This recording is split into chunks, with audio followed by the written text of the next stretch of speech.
Hello and welcome to the show. I'm your host, Jason Knight, and on each episode of this podcast, I'll be having inspiring conversations with passionate product people. Once you've tested this episode, if you're happy with the results of the experiment, why not head over to onenightinproduct.com where you can sign up to the mailing list, subscribe on your favourite podcast app, or follow the podcast on social media, and guarantee you never miss another episode again. Lab coat's optional. On tonight's episode, we talk about experimentation and what to do once you've had an idea for your business or product and want to find out if it's any good. We talk about some of the ways you might do that, why it's important that you do, and how you might need to shape the organisation to support it. We talk about experimental ethics, the importance of experimenting with people and not on them, and how we might persuade sceptical business leaders who just want to build to come along for the ride, and why it's so important that they do. For all this and much more, please join us on One Night in Product.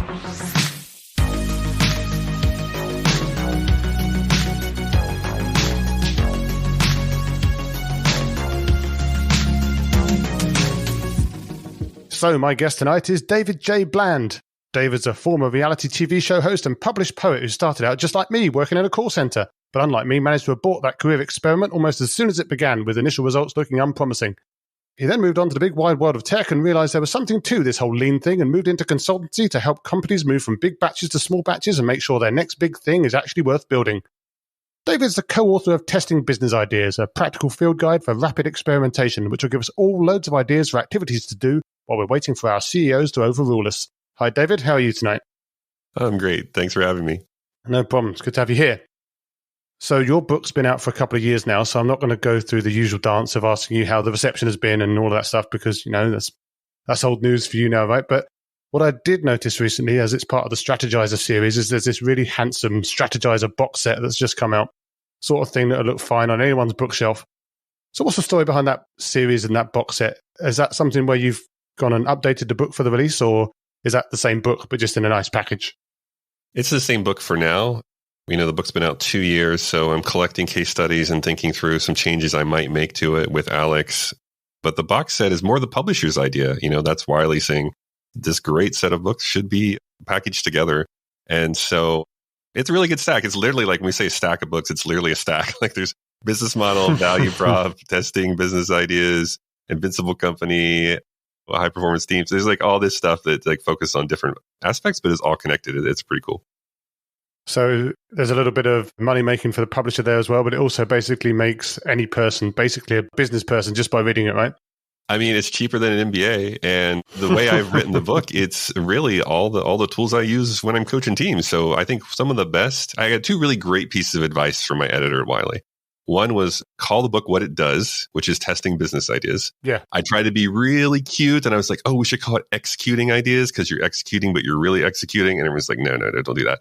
So we called it testing business ideas. And the other piece of advice he gave me was, hey, just basically write the book as if you were coaching teams. And that really helped me put in the right frame of mind of how I would, put the words down because it's like, hey, I'm running teams all the time and helping them through this stuff. And let me just write in that cadence and in that tone. So that really helped me. And so what you get is a little snapshot into, what it's like to be coached and going through this process.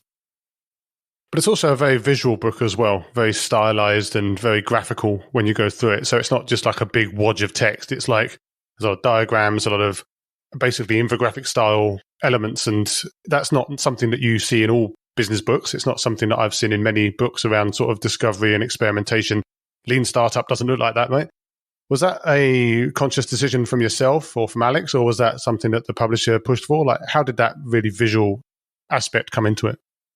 Yeah, that was mostly Alex. This was my first big published book. I had tried to write other books and they're kind of half-saved Scrivener files somewhere in Dropbox, right?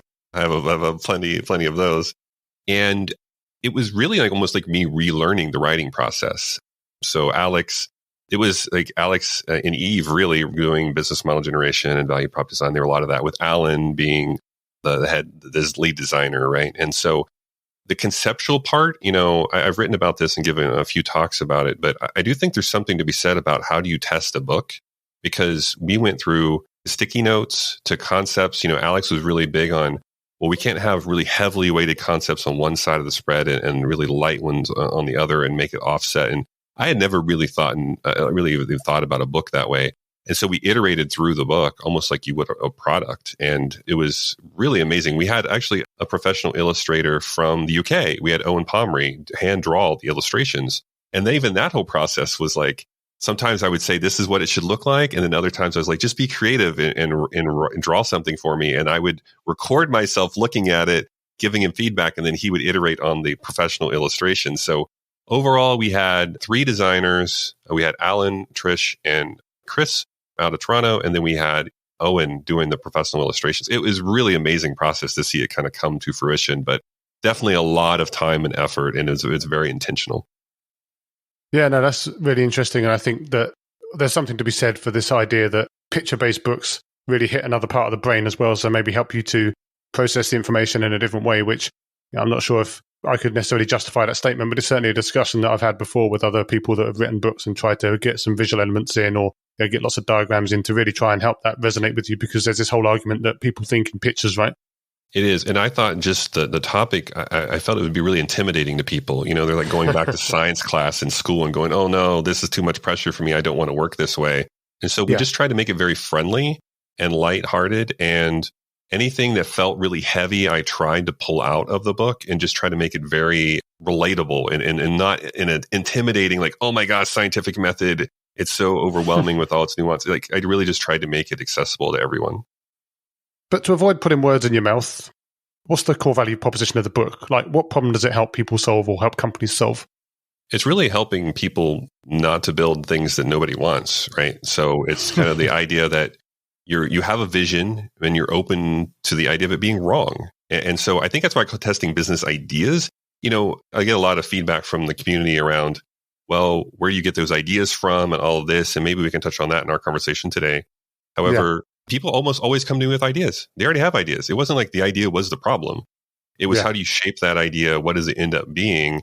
And so I personally lived at a couple startups, right? We thought we were B2C, we ended up being B2B companies. And it was like, well, that's a huge change. And like our vision's still there, but the way it came to fruition was very different than how we imagined it. So that's really where I try to focus on, is like, you already have an idea. That's great. That's almost like the easy part. How do you go test it against reality? Well, let's talk about where you get those ideas from, as you just mentioned yourself as well. Like, I guess what we're saying there is that the book explicitly doesn't try to cover that as such. It's taking an idea that you've got the kind of the genesis of an idea, and it's then helping you to work out whether you should build that or not. But is it like there are other books in that box set that help you get to that idea stage, or is that something that you have to kind of work out yourself and there's not really any support for that within this kind of ecosystem of strategizer stuff? I think a lot of the value prop design book helps with some of that, and to an extent, maybe even business model generation, because you're thinking about how do you generate different types of business models. Yeah. But, you know, with the value prop book, they already go into, you know, Alex, it was really great at kind of visualizing jobs, pains, and gains of a customer, your value proposition, what are your products and services, what are your pain relievers, what are your gain creators, and how does that fit and all that. And I felt like I started incorporating a lot of that into the book. And I was like, you know, this doesn't need to be in here. And Alex and I had this conversation. We actually cut it because I had all the double diamond stuff and all this. And I do believe in all of that. Yeah. But I was like, you know what? This book needs to start where people already have something to work with and helping them shape it and test it and look at risk through design thinking.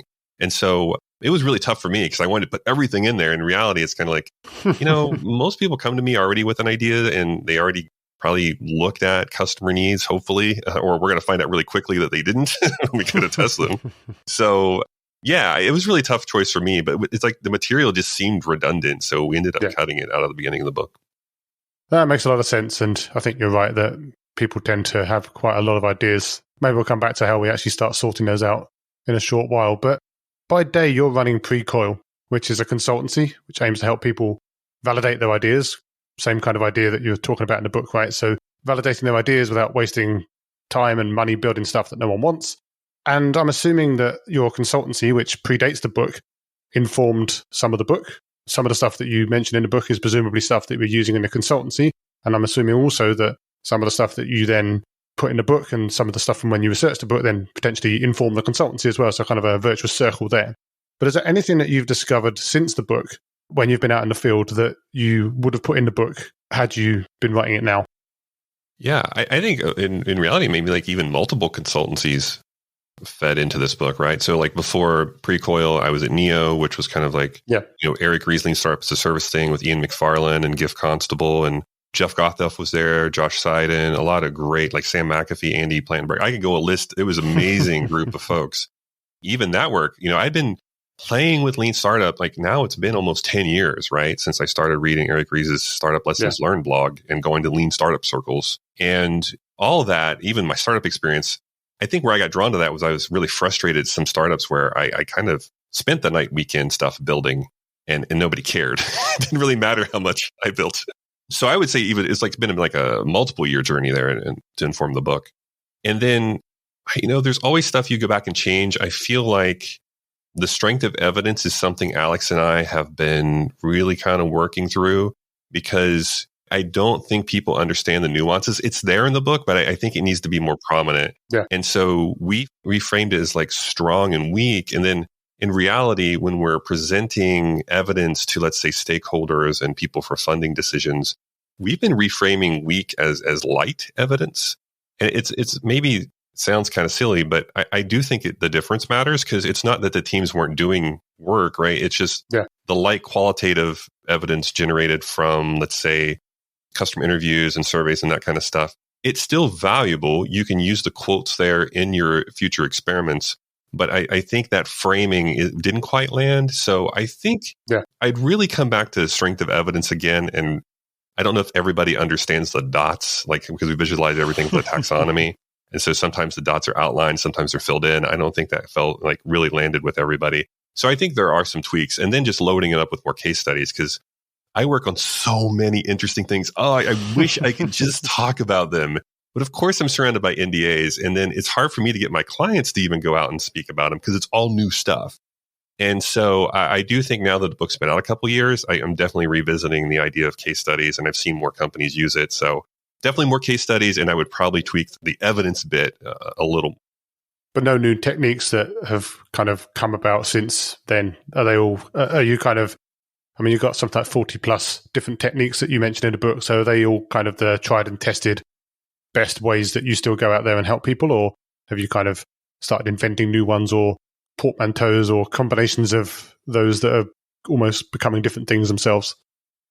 Well, I think there are plenty of techniques beyond the 44 we included in the book. And some of them get classified as research and everything. And I'm probably a little biased because I frame things in experimentation. Yeah. I would say I'd spend probably a little more time on the sequencing because people literally hold up the book to me and say, these are my favorite 2 pages in the entire book. And their 2 pages almost didn't make it in. I was at the end of the process like, wow, if a B2B company looks through this book, how are they going to tell what experiments are B2B if you're doing hardware or software? And so I just spent some time like stringing them together. And I get a bunch of feedback on that saying, oh, we want more of that. Or do I have to follow that, exactly as you visualize it? I was like, no, you can create your own sequences, right? I'm just showing what I've seen in different companies.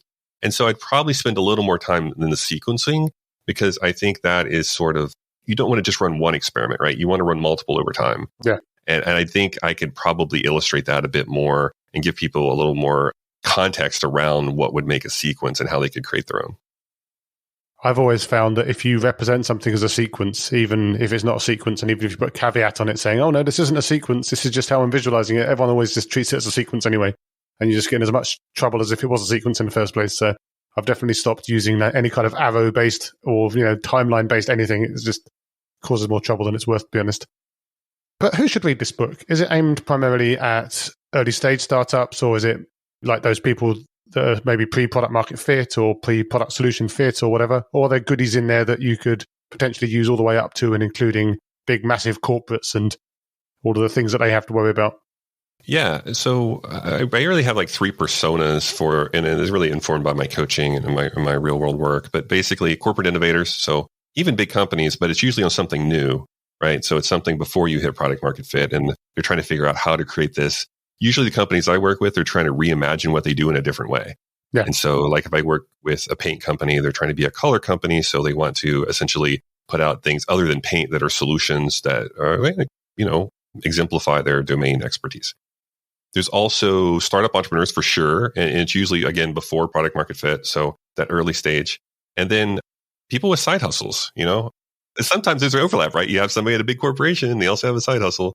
But how do you make that switch from a side hustle to, quitting your job and investing in it? Especially during the pandemic, I feel like so many people have been like, this isn't worth it for me. I'm going to start and follow my, dream and of creating a business and have my own rules, which, there are pros and cons to. Yeah. And it's just for them too. And I say, it's more about the stage, less than the specific person.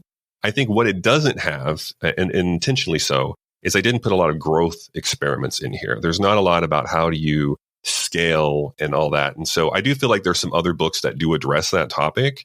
But I would say that is one thing that, if I did even kick around the idea of a follow-up, the growth experiments aren't necessarily included in this volume. And what are some of the preconditions then? So if we take some of the approaches from the book, or of course the stuff that you're doing in your consulting as well, you're going into a company, you can't just go into a random company and just start running experiments, right? They need to be set up to succeed in that. They need to do some things in a certain way to have the best chance of success when they run these experiments. And part of that you call out in the book as kind of cultural. I'm sure there's other enabling things that they need to do within the company or need to have within the company. So are there any kind of preconditions that you would say the company has to meet before it's actually going to be able to do a good job of running some of these experiments, or could literally anyone do it? I think with going into companies, there's some conditions where in the book, I try to say, you have team design, which is almost like the easiest part, right? As far as let me take different types of people and put them together. Granted, they do have to form as a team and all that. But I feel like the behavior is a really big, important part. And then the environment, which I call like overall, like designing environment, the org. And that's on leadership style. So leaderships. And so basically what could happen there is you have this amazing team inside an org. And we see this with startup acquisitions all the time, where a startup gets acquired into a big company and then there's all kinds of friction and they can't do what they used to do. And so I've been on both sides of acquisitions. Like I worked at a startup that was acquired, and then I worked at bigger companies that acquired startups. So I feel like I've seen both sides of that. And the environment matters because you can take the really amazing team and put them in an environment where they can't succeed or can't move quickly. They can't talk to customers. They can't get funding. They can't use the tools that they need to use to run the experiments because another group won't let them use those tools because they haven't been approved and all that, right? It goes on and on and on. Yeah. And so when I'm coming into organizations, and I'm working more at the board level and C-level now too over the last few years, I'd really try to emphasize that it's your duty as a leader to kind of design an environment where people can work this way. And so we start looking at those processes and everything, and they're there for a reason, right? Like there was probably something that happened at some point in the org, and they put in a process to stop that from happening again. But then that had side effects and created other things, and they put processes to fix those. And then 20, 25 years later, it's like nobody owns those processes. Nobody knows why they were created in the first place. And so you have to be careful about that. But essentially what I'm trying to do is say, can you have cross-functional teams, product design, engineering, balance teams? We all sort of agree that it is becoming modern, product. And can you give them some autonomy, some funding, and enough kind of cover to let them, make progress and give an account of how they're making progress? So I'm probably a little biased in the sense that the companies reach out for me are already wanting to do that. Yeah. What I've stopped doing is try to go into companies to convince them that they need to do that, because I don't believe I can do that. I don't think I can convince people that they need to work this way. It's usually them realizing, whoa, we actually have to work a different way here. We need help. And that's the kind of companies I tend to end up working with the most. Yeah, I guess that self-selection is pretty groundbreaking in a way, because you don't have to have at least some of the battles. You don't even have to prove that it's a good idea, which is always the biggest battle when you're trying to transform something. But I also, whilst you were talking, was thinking about this idea that, for example, if you're in a larger company or even a smaller company that's been around for a little bit and you've maybe got a bunch of clients, and I'm thinking maybe B2B or B2E, sort of serving the enterprise, there's sometimes a real reluctance to experiment on established customers because you don't want to annoy them around contract renewal time. And it's always someone's contract renewal time, right? So like you've always got this dynamic of like, well, yeah, sure, we like the idea of experimentation, but we don't have anyone to do it on because we've only got 25 customers and they're all too valuable to start playing funny business with. Is that something that you've come across and managed to solve? Or are there some companies with their client profile that just are going to be less able to do this sort of thing? Oh, there are definitely constraints. I mean, if I'm working with a $1 billion corporation or I'm working with a startup that doesn't have any revenue yet, there are definitely different constraints. Usually it's a brand. Usually it's like, I don't want to damage the brand. I work with companies that have a 100-year-old brand. They don't want to do anything that's less than perfect because it can't damage the brand. And so that's a lot of the pushback I get. But I would say something you said there that really stuck out for me that I've been trying to change in my writing and my coaching and everything over the last, I would say 5 to 10 years is experimenting with instead of experimenting on, right? Mm-hmm. And so when you say experiment on your customers, you almost have this connotation. It's like, oh, we're just going to like bombard them with stuff that they're not expecting and they might not react well to it. And when I change it to with, I feel like that opens this idea that there's more co-creation involved. And especially B2B, everyone just expects you to sell them as soon as you start talking to them. Yeah. And so breaking that framing of, no, I'm not trying to sell you anything. I'm really trying to understand, is there even a need here before we go off and build anything here? So I think, and I do touch on this with the ethics part in the book, and I intentionally left out experiments that I felt were like experimenting on people in almost like a malicious way, which I love the lean startup community, but sometimes I went to meetups in San Francisco and I was like, ooh, really? You did that? Like, oh, I think maybe I need to go get a shower now because this is like not feeling right to me. And so I do think some of the backlash, I mean, I'm open to this topic too, but some of the backlash against lean startup has been, you're just like burning through customers, you're manipulating people and all this. And that's really not what we're trying to accomplish. It's more about, I just want to waste all my money building something nobody cares about. So how do I walk that line between not manipulating them, but also like not wasting my time and money and energy and life's work building something that nobody cares about other than me? And so I don't know if we've quite found that balance yet. I have to say I struggle with this internally, even late at night when I can't sleep. But what I'm trying to do is push the conversation more towards experimenting with. And so, invite your customers in to co-create with them, go through this process, and it feels less toxic to me when we take that approach. And you're probably not going to lose those 25, customers you have. There are going to be some, not all, but some that will be willing to do that with you. And almost any enterprise I go into or startup, when they look at their customers, there's always like the one or two, they're like, yeah, I'm willing to try something with you that I know is not fully baked. And those are the ones that maybe you can start with. And so it's a bigger conversation, but I do think ethics and experimentation is becoming more and more top of mind, especially as we see things get weaponized, globally and the internet and everything. It's just very much like we don't want to be contributing to that in any way. Yeah, well, the ethics thing is really interesting. I mean, there's obviously one company in particular that I can think of off the top of my head. I know we don't want to punch down or up onto anyone tonight, but there's certainly one company I can think of that's been in the news quite a lot around some of the experimentation that they were doing with people's news feeds and stuff like that. So probably just giving the game away. But like, is that something then that you feel requires some kind of oversight, or is that something that people can just kind of handle as they go and just apply some best practices, some first principles to? Like, how can we make sure, aside from not putting things in a book, which obviously is one way to try, but people can go and find these things elsewhere, right? Like, how can we make sure that people are trying to do this experimentation for good and not starting to do some of these horrible dark design patterns or horrible dark prototypes, if that's even a thing, to try and kind of manipulate people into thinking things or doing things that validate or invalidate a hypothesis that people want to do that too? Yeah, it's really tough. I think you really can't control how people use what you put out there, and I think we've had a lot of well-intended pieces put out there over the years and then people weaponized it, right? So it's like, here's a case study on how not to do something, let's say on Wall Street, right? And then you have a group go, this is the playbook of how I'm going to make money. And it's like, no, he literally wrote the book to tell you not to do this. And then people take it and do it. So some of that's out of your control. But I do think just making it clear that, I think we can learn a lot from the social sciences. When we look at social sciences, there are some, guidelines there about like do no harm and what you should follow. And so I do think if we look at lean startup, a lot of this experimentation inside product and business, it seems closer to me to social sciences.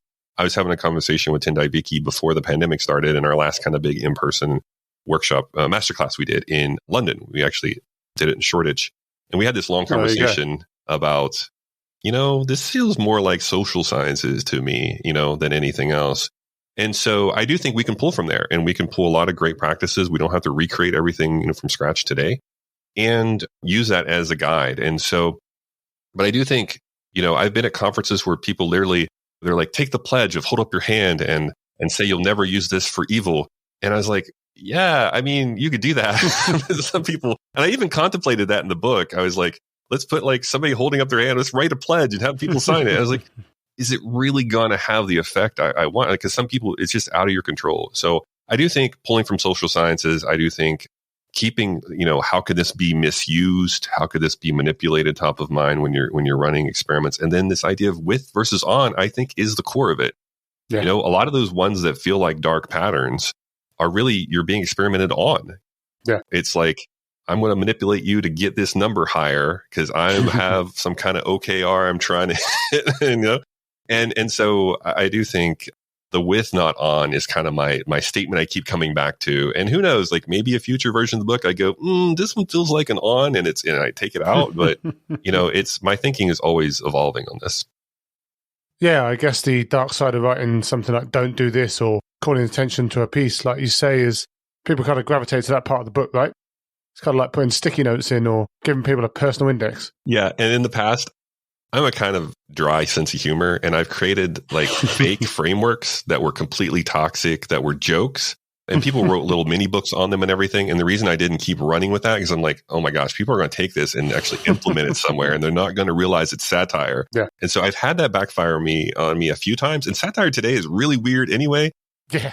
So I try not to put something out there as like a joke of what not to do. Yeah. Anyway, I had to be really careful with that because I feel like you're giving somebody a how-to guide of how to exploit things. Yeah, no April Fool's jokes from you. But the core value prop of the work is, as we discussed, you want to reduce risk, test early, understand whether what you want to build is actually going to resonate with users. And some people are going to sit there and say, well, we already know what our users want. Let's just build that and sell it. Is that something that you've ever seen work? I think it works when you get it right.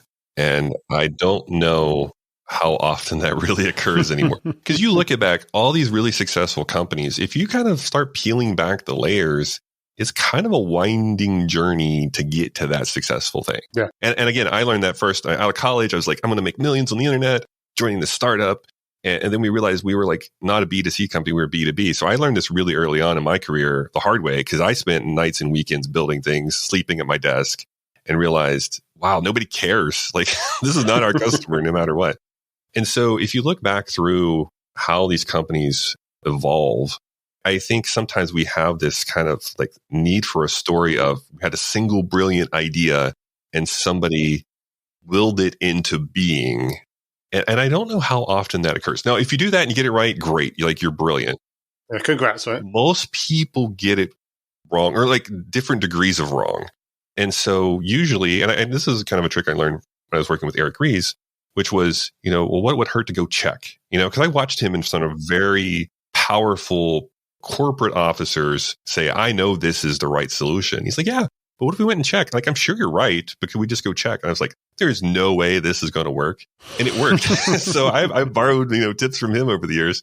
And so essentially, there are some people that aren't going to be coachable on this method, and they're not going to want to listen, and they're going to explain away everything and all the evidence that doesn't adhere to their worldview. And I'm not going to reach them anyway. So I've learned over time to just kind of cut my losses there and go, okay, I'm not trying to inflict help on you here. If you go and see, and if you get it right, hey, kudos to you for getting it right. But I just think it's so hard to get it right that way. It's just like 1 in a million, maybe. I don't know even what the odds are. I feel like for normal, or everyday people, it's just, man, I'm going to have to iterate through this till I find something that works. And that's why I think some of this content resonates. Everyone wants to be the next Steve Jobs, right? But it's also fair to say that some people have very little appetite for even the concept of experimentation. Like, they like having an opinion. They lock that in very early on. You kind of touched on that just now. They definitely think it's going to work. They don't want it to be disproven. The very idea of being disproven is anathema to that sort of person. And they also think this stuff sounds like it's going to take loads of time. Like, we don't have time to do all these experiments because we've got to start building stuff. Are there any techniques you've managed to use through your consulting to actually try and defeat that type of argument? There are some things like assumptions mapping is something that I helped create. I first learned it from Jeff and Josh, who wrote Lean UX that I worked with at Neo. Yep. And then I just adapted it a lot over the years. And it really looks different now. It's still a 2x2, but it's got different labels. Everyone loves a 2x2. Yeah, everyone loves a 2x2. And it's got desirable, viable, feasible thinking in it. And so from design thinking. And so that's where I keep coming back to. So I'm like, okay, if you know this is a great idea, okay, if I can start asking you questions about, well, what's your risk? I'm sure it's a great idea. What's your risk around desirability? Like the customer, what do you think has to be true for this to work? And then what's your risk around viability? Like, what are the financial numbers? Like, what is this? Like, should we do this kind of risk? What are those you're worried about? And then feasibility, like, can you build it? Like, what there are you worried about that would have to be true? And I realize the people that say there's like, I know this is going to work, they still have stuff they're worried about. And so when I start teasing that out in that framing of desirable, viable, feasible, I can usually get them to a point where they're like, man, this one thing, man, that's got to be true, but I just don't have evidence yet. And that's the thing. They know it's going to work, but they don't have the evidence yet to say it's going to work, but they know it's going to. And so there's something endearing about that. I get it. It's like the reality distortion field and all that. But if I can get them to that point where I'm not saying their idea is bad and I'm not saying it's not going to work. I'm saying, okay, from a desirability, viability, feasibility point of view, what are you worried about the most? And then they seem to open up a bit. And then when we go to experimentation, we can say, well, let's just focus on that thing that like has to be true that you don't have enough evidence of it being true yet. Let's go focus there. We don't have to experiment on everything. Let's just start there. And there's something about that conversation that it tends to work. It tends to open people up. And I'm not judgmental in the sense of, I usually don't tell people again that their ideas are stupid. It's usually like, well, for this to work, what part of these three kind of, themes, desirable, viable, feasible, are going to potentially throw a wrench into this? And I've worked with so many different kinds of companies over the years, and those three themes tend to hold up no matter what kind of company I'm working with.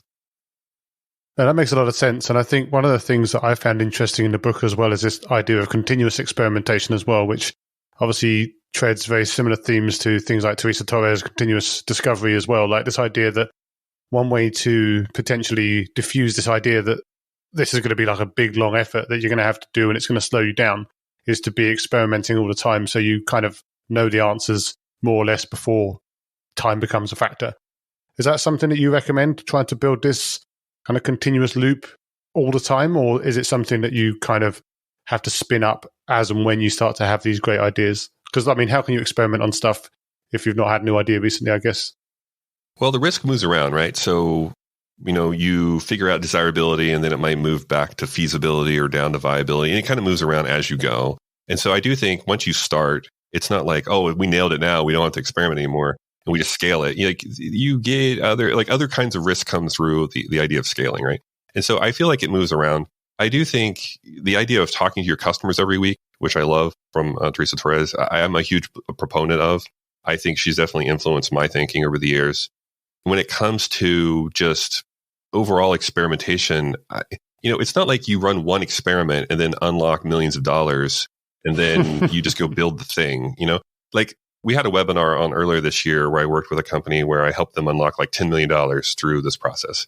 But it wasn't like over a week, it took them a while of working through it to understand, oh, wow, there's a huge opportunity here.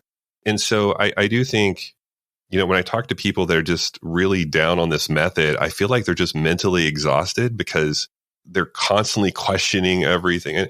And so I do think you have to have some kind of balance to this, right? So where it worries me is if you think like discovery and delivery, right? If it's just all delivery and no discovery, that worries me. It would also worry me if you're just doing discovery and you're not delivering anything. So I do think there's a balance to be said of like over time, earlier on, there's more discovery and a little bit of delivery.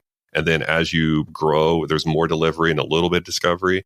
But I would get really nervous if it was zero at either end, right? If it was just like all delivery or all discovery. I do think you need a balance of that. And I think it's just part of the work, right? It's not like something you do in your extra time. It's not something you do nights and weekends. It's just part of work. And we need to like capacity plan for that and just say, okay, this is stuff we have to allocate people to do. And we have to do this as part of our everyday work. And so I do think, the message has changed over the last 10 years and we are making progress. And I don't have to, like people know what lean startup is now. They mostly know what design thinking is too. And so I do think we're making progress there, but there's a lot of work to be done because I don't want it to come across as something you do just in your spare time. It is part of, your work. Yeah, it's about getting away from that feature factory mentality, right? Where everything's just being handed down from on high. And you just like, this is something that I've been struggling with a little bit recently as well. This whole concept of like constant delivery through Scrum and sort of agile frameworks, which everyone's just saying is you've got to get faster, you've got to keep doing increments. And it's like, that's fine, but you've got to be delivering stuff that's valuable and not just delivering stuff for the sake of it. So completely agree that the concept of it being an optional extra is, as with discovery, something that just has to be put away. And that's really where the battle has to be won with some of these maybe laggardly founders and laggardly CEOs that maybe haven't quite caught up with that thinking. I love the Agile community. Like I've been a huge proponent of that for years. And I think what drew me to where I'm at now is that I used Agile, like the process, right? To just iteratively deliver things nobody cared about. It was like efficiently creating waste, basically, which is like not the point of Agile, right? Yeah. You want to be able to repeatedly deliver stuff that even in the manifesto, it talks about value, right? Like customer value and all that. Yeah. But it's really, you need to pull this stuff upstream. And whether it's under the framing of Agile or whatever you want to call it, but the idea of like, you need to iterate through the problem space too, right? And I do think that's why we see this combination of like lean startup, design thinking, and Agile really take root in different companies. But that's how I got, that's how I got pulled into it. I was like doing stand-ups and doing planning and retrospectives and all that stuff. And then at the end of the day, nobody cared. It was just like, nobody cares that you went through all that work and you stood up and talked about what you were doing that day and had cards on the wall and had a retrospective to improve yourself. Like, if it doesn't deliver value to the customer, they don't care how you're making it, right? And so exactly. I do think that's how I got pulled more upstream over the years, but I'm a huge believer in it. It's just, it's what you're putting into that system does matter. And you don't want to just efficiently create waste. You do want to create stuff that matters usually. Yeah, no, it's easily misused, I think, is the biggest problem. And that's something that hopefully books like yours, book like Tweezers, and all the other books out and about around this sort of topic can try and help persuade people a little bit about.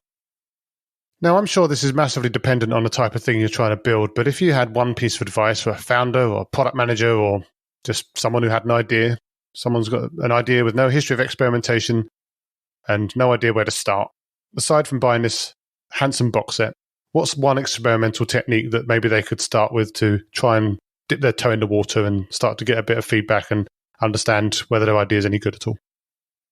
Wow, there's so many. And I would normally say start, because the way if I format these in the book and the way Alex and I did this was you have discovery and you have validation, right? And so that's the framing we chose. We kind of really took inspiration from Steve Blank's work with 4 Steps to the Epiphany, like customer discovery, customer validation. And, I normally would say talk to customers here, but actually I might lean more towards the concierge experiment. And that's kind of out of the flow that I normally would recommend, because usually I would say, do some customer interviews, do some, paper prototyping, do some clickable wireframes, get an explainer video and a landing page with a call to action and like that flow. But I feel like just doing it manually, like if you already think it's an amazing idea, then don't waste a lot of money building a like elaborate thing. Just like try to do it manually for a bit and see what you learn from the experience. Yeah. And basically in that experiment, like concierge, because you're doing it manually, it doesn't scale, and that's okay. And you're testing all 3 themes. You're testing desirability because you're testing the interaction with the customer. You can charge for it. There's this kind of weird stigma that like, unless it's a product, you can't charge for it. That I don't really agree with that. You can charge for a thing you deliver manually, right? And then feasibility is like, can you do it? What are the things around actually performing and executing on it? And so that one I love. I feel like it doesn't get enough fanfare, right? Like there isn't enough teams using that, really like that amazing experiment. But I feel concierge is a great way to understand how this works, because it's going to challenge you to say, is there anything at the core of this? And can I even do it manually and deliver value and charge for it and then build from there? Because you're going to learn so much, even though it doesn't scale. And so that's one I would normally point out. I really wouldn't do it right away, but I mean, it's a great one to use and just get kind of warmed up to the idea of, okay, this is what an experiment could kind of look like. Yeah, I'm quite taken with the idea of concierge experiments. And I think that there's obviously a lot of really valid use cases. I think that the one watch out that I always think about, and I've seen it before, is when that concierge almost becomes the actual product, because they never work out how to scale it. And it's like they don't have like an exit plan or an exit ramp to actually get that and make it more scalable and actually build that in a way that doesn't need to have all these people behind it. So I think that's my one concern with that. But I completely agree that as an actual early stage technique, it's a fantastic way to just work out what could happen. Because if you can't do stuff manually, with the honorable exception of things like machine learning, and even frankly with some of the machine learning tasks that you do, you could probably still have a stab in Excel, right? Like it's just a great way to just work out if there's anything there at all. So yeah, that's something that we can hopefully get a bunch of my listeners to take a look at. Yeah, I think one of the traps you point out here is that you could end up being a concierge forever. Yeah. I do think giving yourself permission to say, if I do this more than N number of hours a day, I give myself permission to automate that in some way. Yeah. And so if you set that little threshold, right, and you hit it, then great. Give yourself permission to like invest time and money. Maybe there's some software you can use to automate things, right? But if you never hit the bar, right, and we've seen this at some startups before. Back when I was at Neo, we used to do this. And we mentored some startups that never hit that bar. We said, hey, in number of hours a day, if you hit that bar, give yourself permission to automate. And they never hit the bar. They never filled up their day with enough of the manual stuff. Yeah. And so it's a really interesting way to look at it. You could say, well, maybe there isn't enough demand here to automate. But if there is enough, give myself permission to invest in the automation and get out of this kind of hamster wheel, it might feel, of like just doing the stuff manually. So I do think that's a little trick maybe to get people out of that loop. 100%. And where can people find you after this if they want to maybe find out about the next book or the next edition of the book when it's going to come out, or just find out a little bit more about experimentation in general? Yeah, I would almost never say this in the past, but you can find me on LinkedIn quite easily. I've leveled up my meme game on LinkedIn to quite impressive popularity at the moment. So I'm actually active on LinkedIn, which, wow, like going into the year, I never thought I would say that. I'm also pretty active on Twitter still at David J. Bland. And then I have my company Precoil, precoil.com, where, you can see a lot of the offerings there. But yeah, I mean, I'm pretty active on all the socials and internets. But basically, if you just search David J. Bland, you're going to find me somewhere, either a webinar I did 10 years ago or something that will lead to me. So yeah, and then the book's in 20 different languages. Isn't it amazing? 20 different languages around the world. So it's a lot. There's a good chance if you want the book, you're going to find it somewhere at like the bookstores of the world. Have you done the audiobook yourself yet, or is that still to come? I guess it's not an easy book to audiobook, right? I have not. I was thinking about that the other day, and I'm like, what would the audiobook of this sound like? So like, this one is 5 dots and then 3 dots and then 1 dot. And then you're going to measure this. I mean, I have a great radio voice, so I could probably pull it off, but I'm not sure that's in the near term strategy there for our publisher. But yeah, eventually if an audiobook comes around, there might be a way we can adapt it. It's just such a visual book. I think it'd be really tough to pull it off. Oh, well, we'll see. If we get one more year of pandemic, you never know. It's been a fantastic chat, so obviously really appreciate you taking the time to chat about the book and some of the themes within it. Hopefully we can stay in touch. But yeah, as for now, thanks for taking the time. Thanks for having me. As always, thanks for listening. I hope you found the episode inspiring and insightful. If you did, again, I can only encourage you to pop over to onenightinproduct.com, check out some of my other fantastic guests, sign up to the mailing list or subscribe on your favourite podcast app, and make sure you share it with your friends so you and they can never miss another episode again. I'll be back soon with another inspiring guest, but as for now, thanks and good night.